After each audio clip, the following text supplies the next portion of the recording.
responsibility. And we'll have a conversation around that.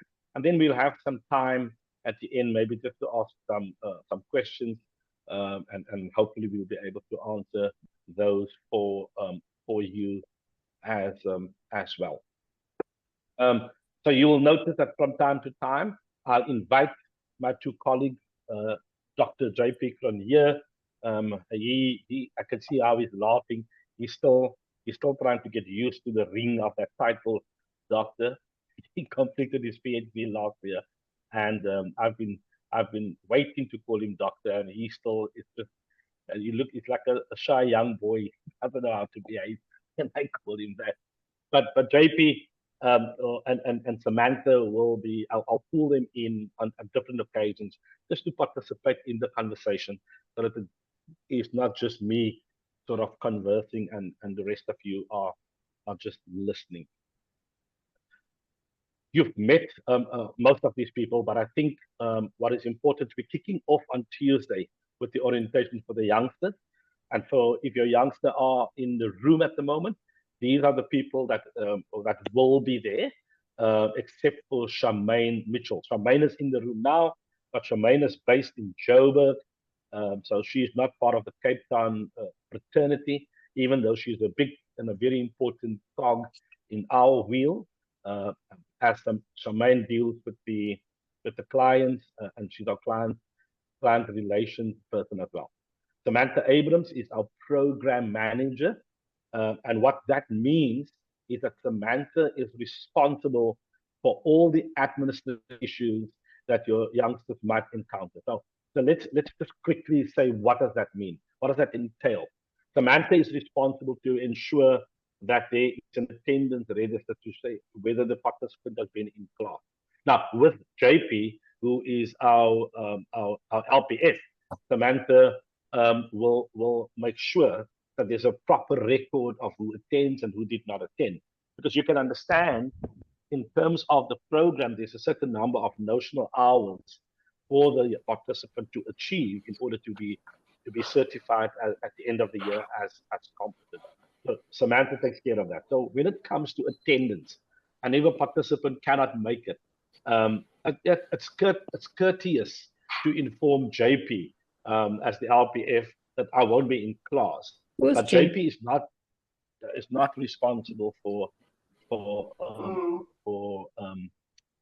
admin, and so Samantha is the person that needs to be informed. So it's great if they can inform Samantha, and Samantha will make sure that JP gets the message to know who won't be there. And then you define this Young Minds program as a structured personal development program for young adults.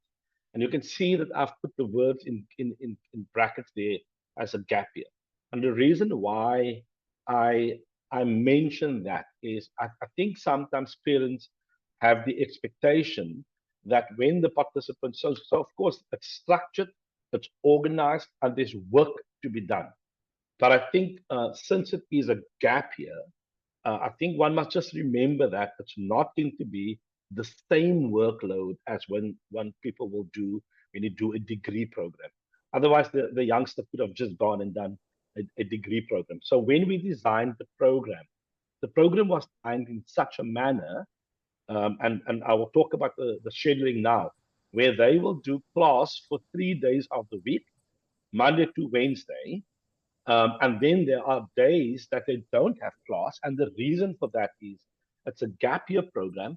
So we encourage them to explore other opportunities, expose themselves to other things that they can do, which will help them in finding their sense of direction, which will help them in finding what it is that they would like to do with the rest of their lives.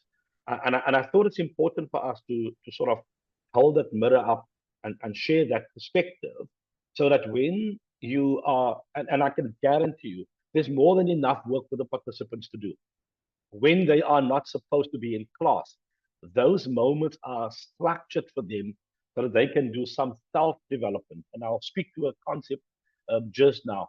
But I do want us to understand that that it is a little bit unfair towards this youngster if we're going to fill their gap year with a 5-day, every day of the week program, they might as well just have gone and did a degree program. Now, that's not an excuse for trying to say what it is that we would like to achieve. So this is the aim of the program then, to create a sense of direction, to help them to find some sense of meaning and explore opportunities for them. We want to do it in a way that it's structured in terms of their own personal development, that they will be able to explore what is happening in the real world out there. And then we're hoping then to also match their talent. And when we talk about their talent, we're looking not just as a thumbs up, I like to call that biological research. So we're not looking at a thumbs up or the gut feel, but we're actually using a psychometric assessment to help them look at what is it that you have as a strength.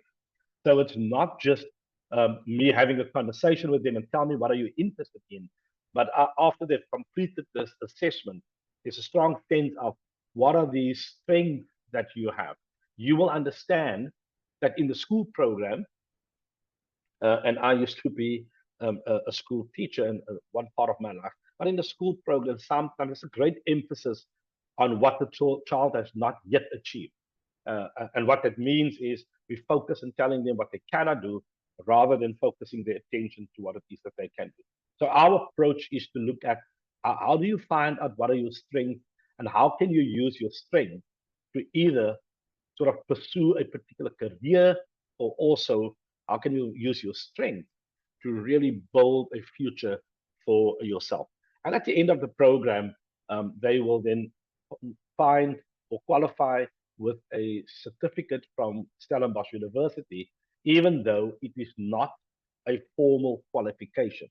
In other words, it's not a qualification that they can say, I have a degree in, but they will have a certificate of competence, which is issued by Stellenbosch University. And so the three areas that we will focus on right through the program is on personal mastery. We will help them with a bit of business acumen, and we will help them with entrepreneurship or entrepreneurial thinking.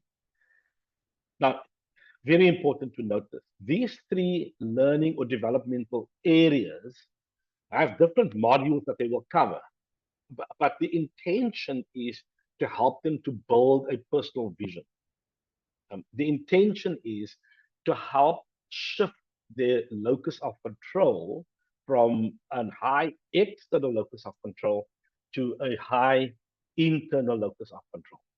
We want to hope that they will develop a sense of self-confidence to become more entrepreneurial in their thinking. And when we talk about entrepreneurial thinking, we're not necessarily saying that every person on this program will become an entrepreneur.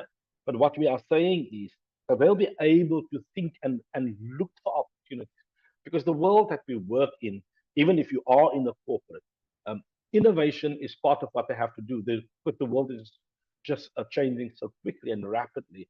And so we want to sort of help them to see how do you cultivate a way of thinking that's more entrepreneurial as such. And then we also want to give them some understanding around business. And so we look a little bit at business acumen. And then lastly, how do you now live a balanced lifestyle? Because we are very, very aware that the world, because of the VUCA nature of it, where everything is volatile and it's uncertain, it's complex, and there's a lot of agility required. People can burn out so quickly. And so we're hoping that also through this program, they'll develop a way of looking after themselves whilst pursuing legitimate opportunities out there, whilst pursuing legitimate ways of building their own future as well. I want to come back to this internal locus of control. And so what that means a lot is that there's going to be a place where you as the parent would have to let go. Because they're never going to become or never going to develop that internal locus of control. We have enough ways of catching them if they fall. Okay, so our program is not a punitive program. We're always looking at when the youngster has missed something, and I'm going to use the word has messed up a little bit. our program is not looking at how can we punish this person for that, but our program is aimed at when they mess up, they have to accept responsibility, and they need to get to the party to say, what are you going to do to make up what you've messed up? What makes it very difficult for us to instill that with the youngster is when the parent keep on acting as the agent for the child. And so one of our requests, that I know that's very, very difficult, one of our requests is that you just allow us to deal with that. If we really feel lost and that we don't know what to do, we will contact you. But it's not going to help your youngster if you are going to try and rescue them.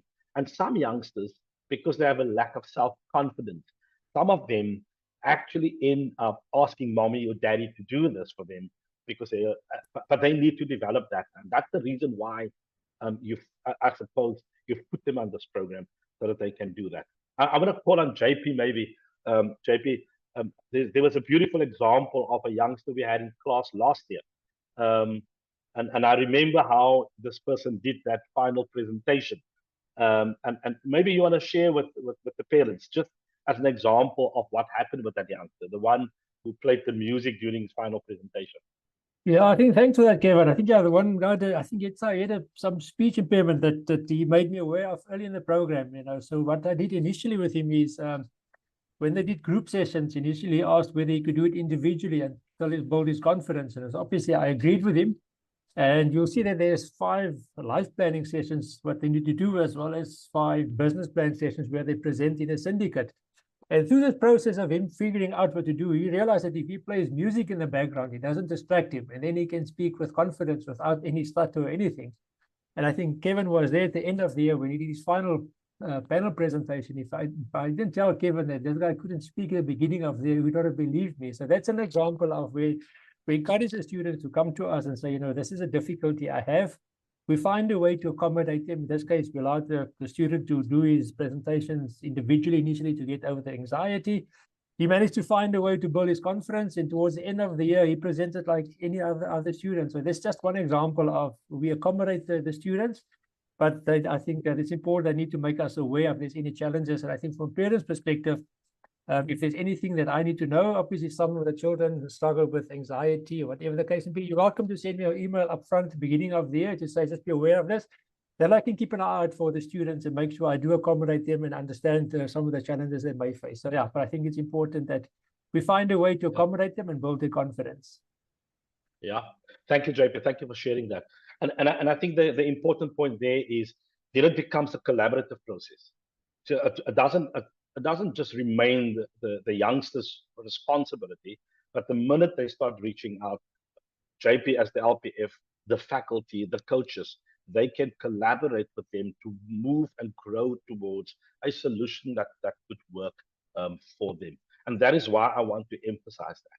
So you can even see here, I've indicated that we have the experienced faculty, we have the learning process facilitator, which is JP, and the coaches. These are all the support networks that we have. But in the event of a participant not communicating to us, not making us aware, not stepping up to the plate, very difficult for that network to catch them. We will be able to see, oh, they haven't submitted an assignment. Yeah? And then Samantha will follow up with them. But that's not where the learning sits. That's not where the development actually sits. The development sits when they are able to step up, build their confidence. And so that's why from the very beginning, when they come on Tuesday, JP becomes instrumental in building relationship with them. And he has his magic that he does to build that relationship, because we understand it's only through that relationship where they develop psychological safety and they're able to come so that they can progress on the program as well. Then just in terms of those 3 sort of learning areas that I want, Heather, I'm assuming that's a thumbs up and not a question. Okay. That's correct. That's correct. Yeah, it's just a thumbs up. Thanks, Heather. And so in terms of the 3 areas that we're working on, these are the modules that they are going to they're going to follow. Now you can see, if you just look at the slide, there's a lot that they are doing. This doesn't include all the other things that's not on here as part of what we call activities that they have to do. So there are, for example, there are conversations with stakeholders. There are conversations with entrepreneurs. When we look at the conversations with stakeholders, what we do there is we bring in for them to understand that when you start a business, these are stakeholders that you need to understand. So what is it that SARS wants from you? And how do you manage that? How do you go to the bank if you're going to start a business? So we have all of these other activities, but what we do here is to show you the modules that they are going to be dealing with on the program. For this year, however, for the first time, we've added 4 new modules. And that came as a direct consequence of us looking at what are the needs of the youngsters. And so we've discovered in the last couple of years, some of the youngsters come onto the program and they are still very dead set on going into academia. And so what we've discovered then is, one, it would be to their advantage if we provide them with academic writing skills, because we also can see the quality of the assignments that they do. So we've added that as a module. It would be to their advantage if we can provide them with some theory around a research methodology. So we've added that as well. But then we also realized we focus a lot on the personal mastery, as a developmental area, but also just in terms of self-leadership and paradigms. And so there's a lot on the EQ and all of that. But how about when they have to lead other people? So we brought in a module on leadership development. In other words, to look at, so how do you are now able to lead yourself well, but how is it now that you can lead your teams, and how is it that you can lead other people as well?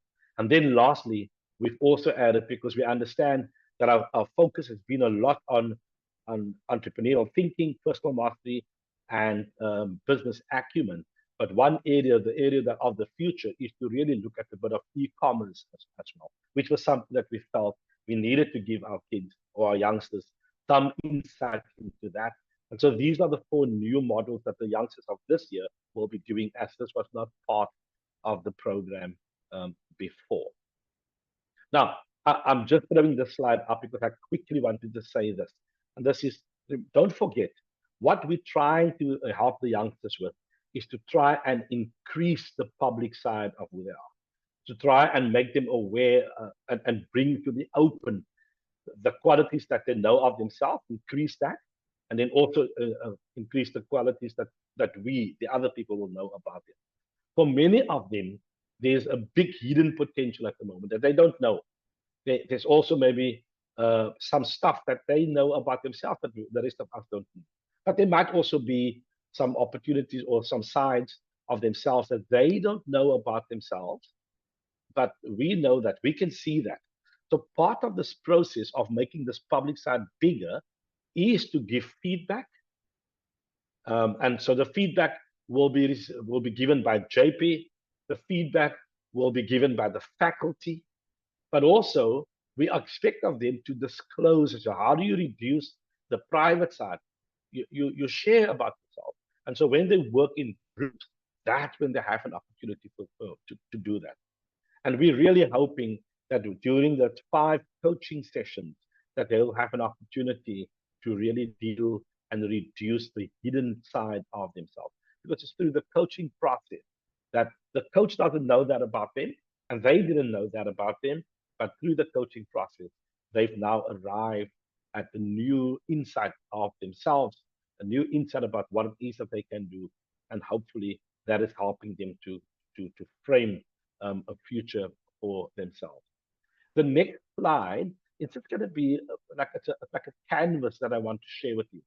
And it's just to show you that when we work with them in terms of their career, we not look only at what is the job that pays the most money and go and do that, but we really look at what is your support system like?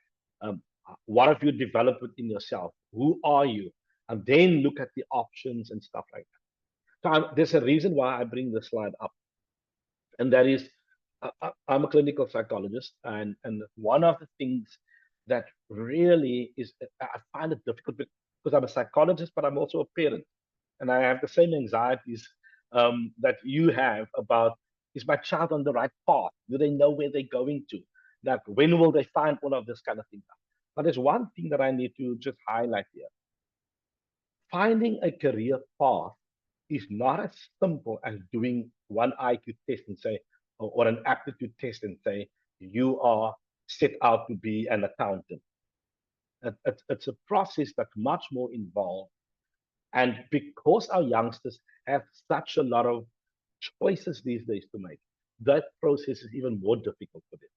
In fact, I am not surprised that an 18-year-old tells me, sir, I don't know what I want to do with the rest of my life. I remember when I was 18 years old, I'm now a psychologist. But when I was 18 years old, I didn't even know that there's a thing called a psychologist. For me, it was, you become a school teacher, you become a doctor, you become an engineer, and that is like what's the problem? And if you don't go to university, just become a policeman. What is wrong with you? You find a job. And for those of us who know where I'm coming from, they will say, and if you can, please get a job in government, because then you are sorted because you have medical aid and you and you have housing subsidy. And that's the world that I come from. But the youngsters of today, because the world has opened up for them, they are now competing with people globally. It's not only because those people in other countries are also vying for the same position that our youngsters are looking for. But our youngsters have to compete them. And if we don't equip them to compete fairly, they will be left behind. So looking at the career and looking at something of direction is a little bit more than just sending him to a psychologist and say, please do an aptitude test and tell me what is the aptitude this child has. I normally, when I look at it, I look at 3 areas of the child or of the person, which is I look at ability. Do you have the ability to do something? And then I look at not aptitude, personality. Like, what is your personality like? It doesn't make sense to have a person working in public relations, but he's an introvert. He can't stand being with people. So what's your personality like? And then I look at, so what is it that you're really interested in? Because if you have the ability to do something and you have the personality for it, but you don't have any interest, you're not going to be able to push through. Because in any career that you're going to do, there's going to be difficulty, and we're going to help our participants to get to that. So why I want you to have a look at this is to understand, if you have a particular kind of process for your own child, which is, I need to know by March or by May because he's considering that, then rather let's have a personal conversation around that. But it's very difficult because remember, we are rolling out the program in a particular kind of way, and that need might not have been met already by April or by May. Yeah. And so for that reason, if that is something that you have a problem with, please speak to me, and so that I can see how I can assist your child in that regard as well. Right. So part of what our youngsters have to do, they have to do a lot of individual assignments, and I'll refer you later on to the schedule that Samantha attached to this invitation for where those assignments are due. But one of the things that we are doing also, what they have to do, what we call it the business-driven action learning assignment. And the key here is that they're doing a lot of modules on the program. But we don't just want them to leave with a theoretical perspective of these things, but we are looking for a vehicle on which they can actually apply what they are learning. So you can imagine if we say EQ is very important for relationship. But if you never have the opportunity to be challenged on your EQ, you don't know how you're going to show up. So one of the things that we do, they have to work in syndicate teams. And like JP earlier on indicated, there's one participant said, can't I just do mine personally? Can I just do my work on my own? Can't I just do my project on my own? Group work is part and parcel of this. So we understand the dynamics around that. And I'm going to hand over to JP to quickly just sort of share. He's the one who actually deals with this issue. And so JP, maybe just share with our parents what we can expect, and how you go about dealing with these groups as well.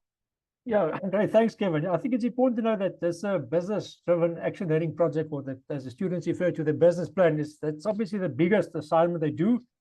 And we allocate them in syndicates from April, and they run towards the end. I mean, that's also the final conclusion of the program. And as I think, as the slide indicates, we allocate them in syndicates. Yeah, around about, say, 8, 9, depending on the size of the group, and they work in syndicates. And we use the Strength Finder assessment to allocate them to make sure that there's an equal spread in terms of strength and approach, to get diversity into the group. So we apply a bit more scientific allocation, as historically we just randomly allocated the students. Now we look at the Strength Finder results to make sure they complement each other in the group.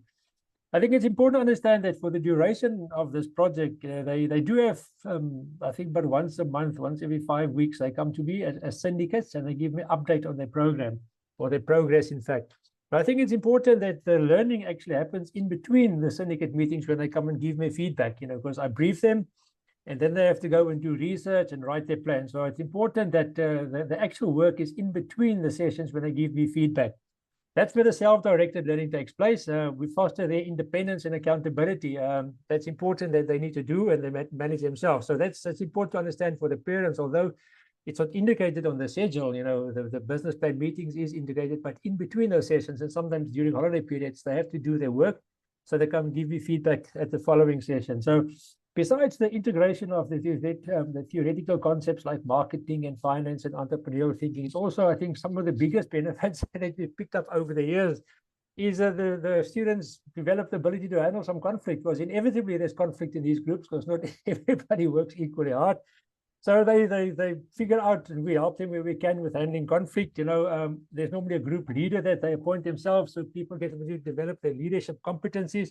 But I think it's important to understand, and I always explain to the students, that it's unlikely that ever in life that you won't be part of a team, or part of a system. So sometimes the biggest benefit is that we prepare them for life after Young Minds, where they have to function in a team. But yeah, it's a big project. Some of the things we've introduced, we kind of guide them the topics to make it a bit more meaningful if they can't come up with the topic. And obviously, where we can, find mentors to further guide them in terms of the industry expertise that they require. So yeah, that is they'll come and often talk about the business plan assignment. This is what it's all about. But important to note that they need to demonstrate accountability and the ability to operate independently as individuals and as a group in between the sessions, where they have to gather the information for their plan. Thanks, JP. I think, like JP mentioned earlier on, that one of the biggest learnings for them is how to deal with that with conflict. It's always so much more easier to get things done with people when you have the authority. But it's really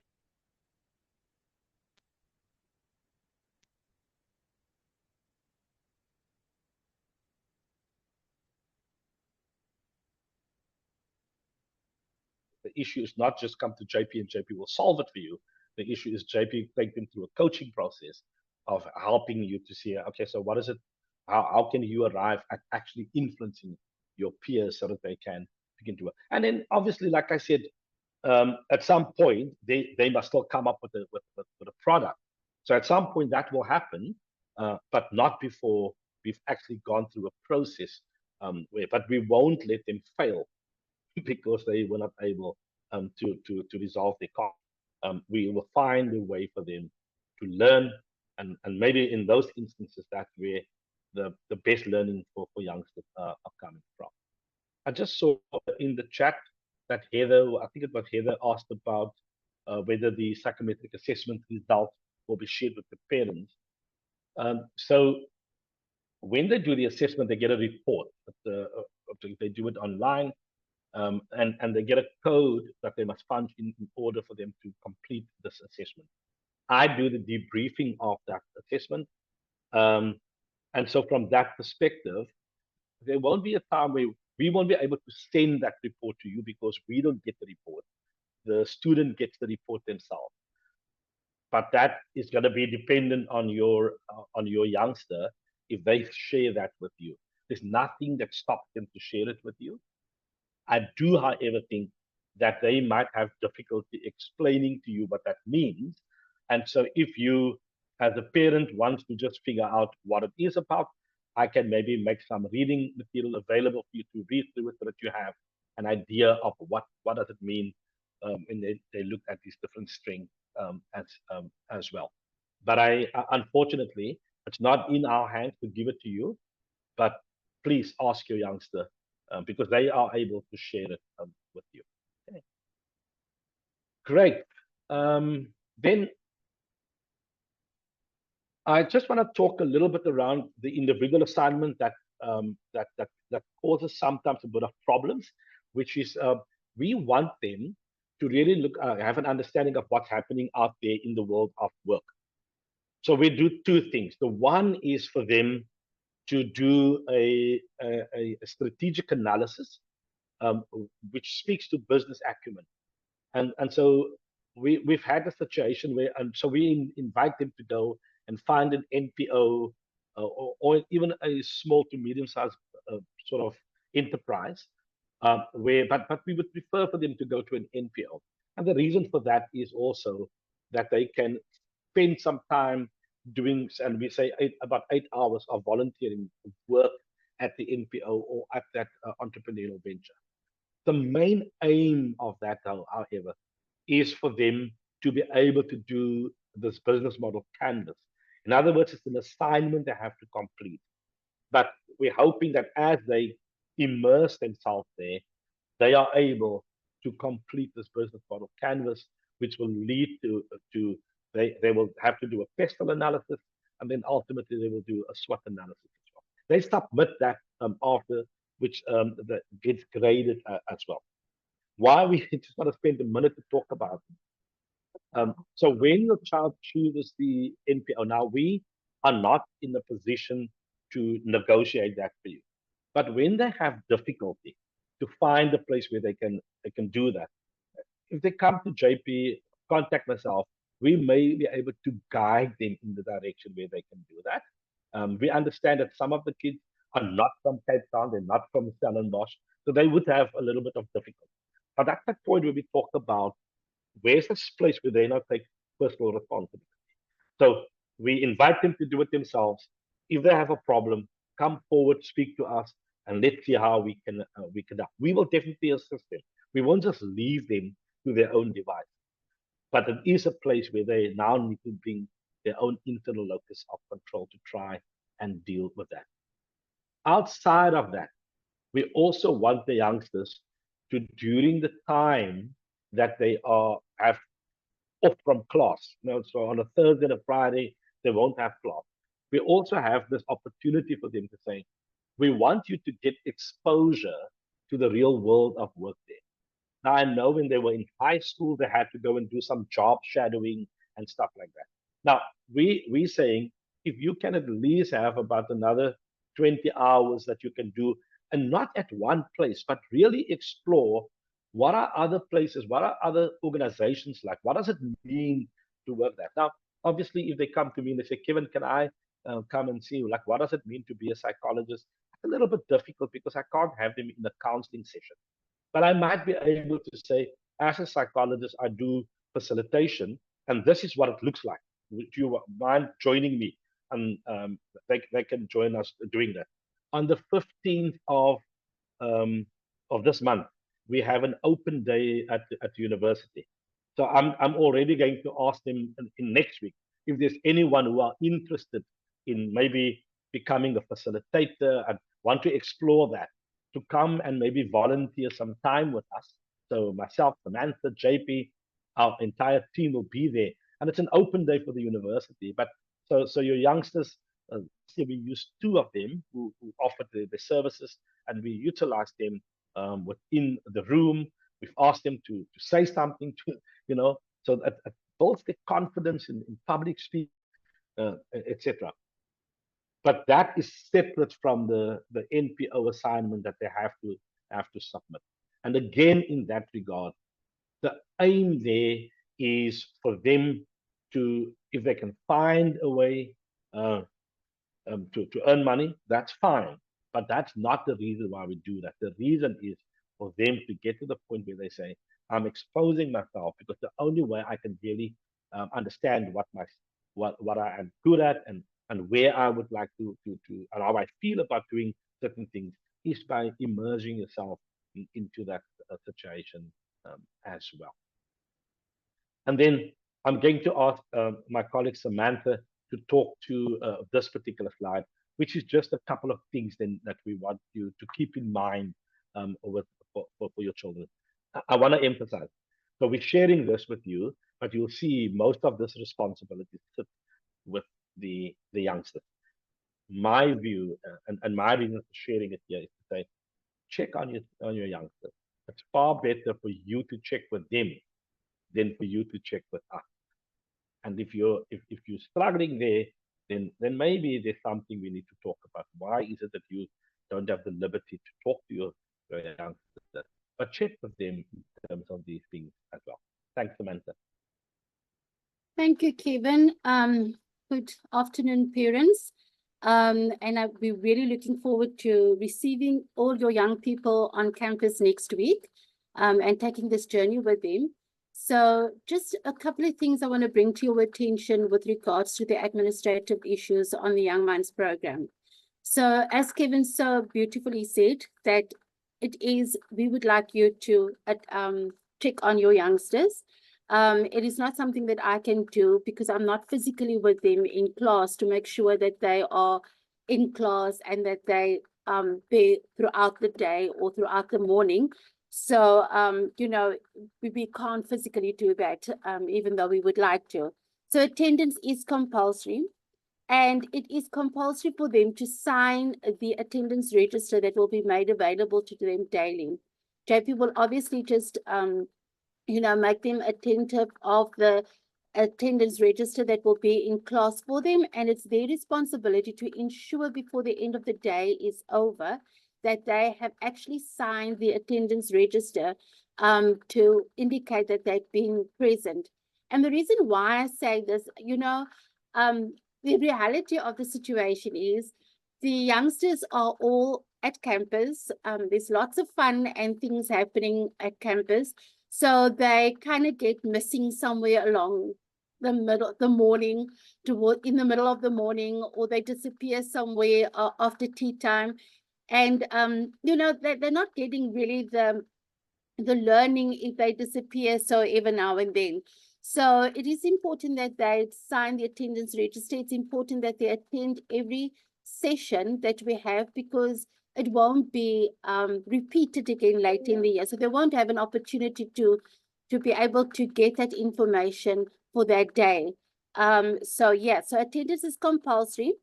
And if they should go to doctor or they've been ill, we need a doctor certificate to confirm that they've been at the doctor and that they've been booked off for some period.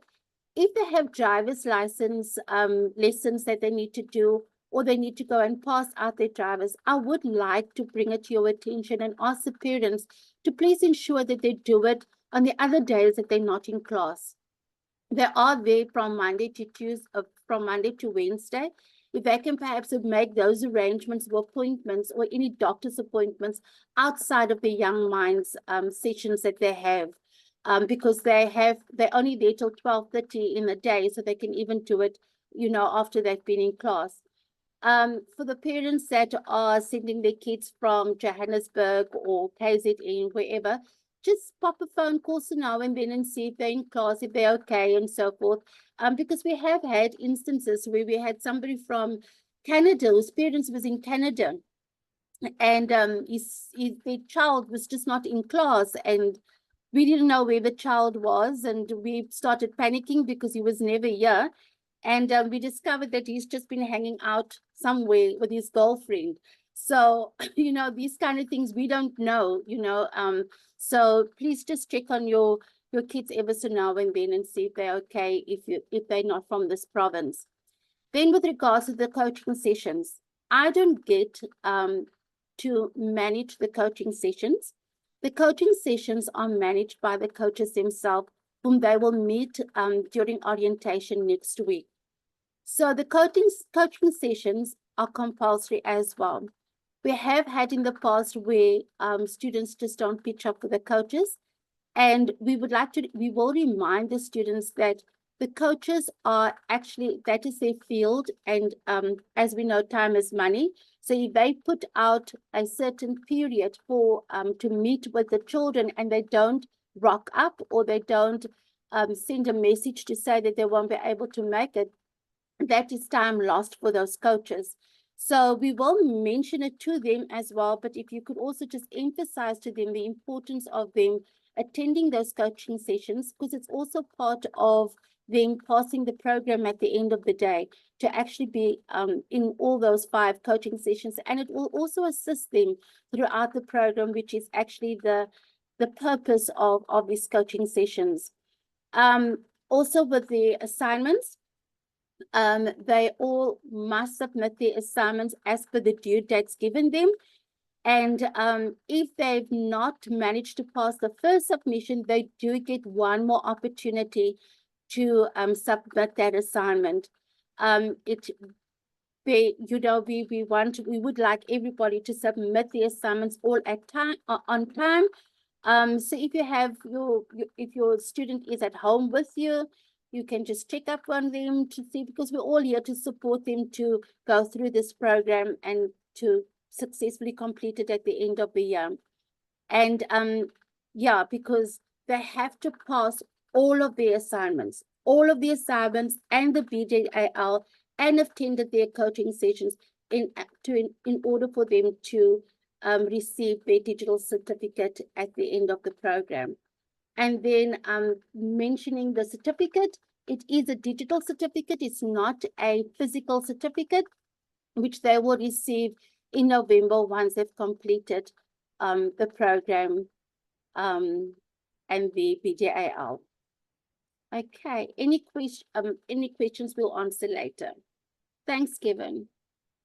Thanks. Thank you, Samantha. And yeah, I maybe just want to, because I've seen a couple of questions in the chat. So if I can go there, Leonie, just to come back to your question around scenario analysis in Portals 5. Yes, all of those aspects will be dealt with within that particular module. So yeah, they will learn how to actually do a question analysis, how to do the business model canvas, also how to come up with the SWOT analysis, but also very importantly the competitive sort of area from a Portals 5 perspective as well. So yes, that is what they will be doing. I see, Hanari, you've asked that your son would want to rewrite math and science in May. He will be able to be excused. The only thing that we need is for him, like JP said, that he just need to give the timetable, is the fact that he's registered for it. We understand that a lot of youngsters are taking this time to improve their matric marks, and so we want to sort of facilitate that for them. We want to help them in doing that. So by all means, yes, that can be done. We just can't get him time to take off to prepare for the exam, but they get time to write the exam, right? So sometimes youngsters come to us and they'll say, I'm writing next week, I'm taking this week off. You will appreciate that they only have class Monday, Tuesday, Wednesday from 8 o'clock in the morning till lunchtime. So they have still 3 days in the afternoons to study as well. So they only get off for the time that they are actually writing as well. Okay. There was another question. Oh yeah, Nietling is asking the question about the driving test. I'm not sure if I understand the question correctly. Is it saying that what happens when the test appointment has already been made 2 weeks ago? Look, if the youngster has a driving test to do, they have a driving test to do. So don't worry. We celebrate with them as they come into class to show us their paperwork. The JP is usually very attuned to that. He always shares, okay, this one, he won't tell they go, he normally shares that with everyone. So yeah, no, they will get the time to go. And we understand it's just a matter of they can't just disappear and not say anything. Because if they don't say anything, we just make them absent. then there's no way that we can make an arrangement for them to make up the work, etc. Okay. Yeah. Thanks a lot for those questions, and thank you, Samantha, for doing that, for sharing that information. I want to close our Sorry, conversation. Kevin, there's one or two more questions about, I think, where they're meeting on the 11th, where they should be, Okay. I guess, the Yeah. Nielsen. So if you look at the schedule that was sent through as well, classes will be in the Nielsen.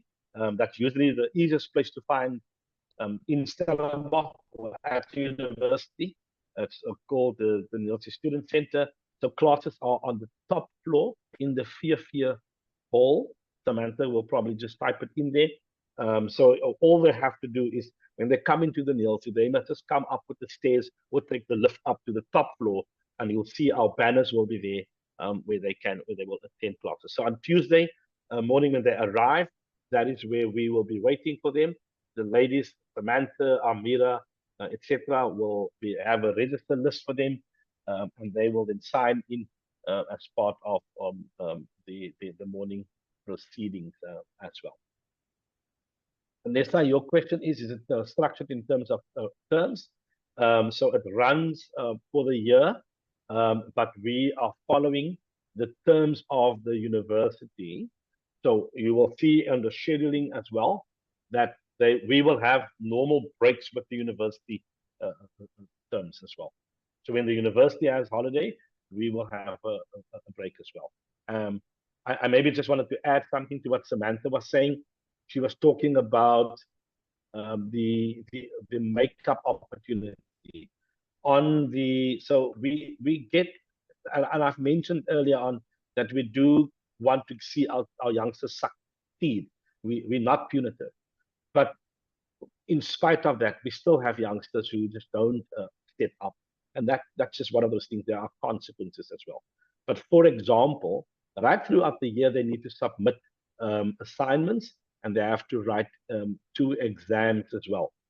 In spite of that, sometimes we reach the end of the year and they haven't submitted their assignment.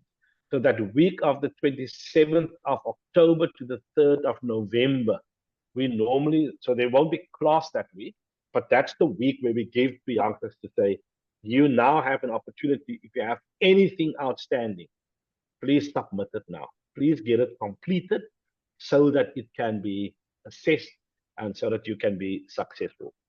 When they do that, in other words, they haven't submitted it right when it was due, but they're submitting it at that stage, their mark can only be capped at 50%. Okay, so because 50% is a pass, so they can't take the whole year to do an assignment and then expect 80% because they've written such a good assignment. If they miss the due date without making an arrangement for an extension, if they miss that due date, their mark will be capped at 50%. But that's just so that they still have the opportunity to graduate at the end of the year as well. I'm seeing the question there, whether they are allocated parking area. Students who are registered students of the university, they can pay for parking, but it is in most instances at the first come, first serve. So even if you pay for your parking for the year, it just allows you to park in certain areas. It doesn't mean that you're guaranteed to get a parking. The university, they have a parking issue. Even lecturers, they are sitting with the same dilemma. If they're not there certain times of the day, there's a problem with parking. Where our classes are, there is there's a parking garage, underground parking garage, but that fills up quickly and it's quite costly as well. But that's outside of our control. Even us, when we park there, we have to pay for that parking as well. With regards to the question around the facilities, will they be able to access the library? Yes, that will be there. What must they bring? They don't need a specific computer, but most of our students just use their phones and tablets. to access the material, but they're going to use a device to access the material online, because we don't print notes for them. We're trying to save the trees as well. So they will have to access the material for the program on a platform which is called the Learning Hub, or Moodle, but they can access it with their phone or a tablet or even their personal computers as well. Just student cards. Student cards is possible, but there's a fee, a cost to that, because they need to have a photo taken there, and to issue that card, the university charges a separate fee. But Samantha will provide them with the detail when they arrive on Tuesday as well. The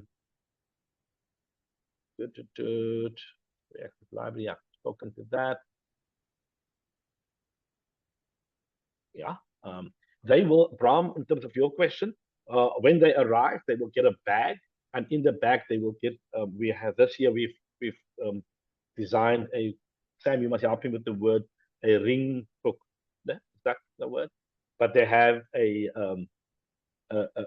notebook that they will receive for the first day. That's to take some notes in terms of the exercises that they're going to do. But with regard to the material for the program, their notes and the slides and all of that, that is uploaded onto the Learning Hub, so they can access it from there. Good.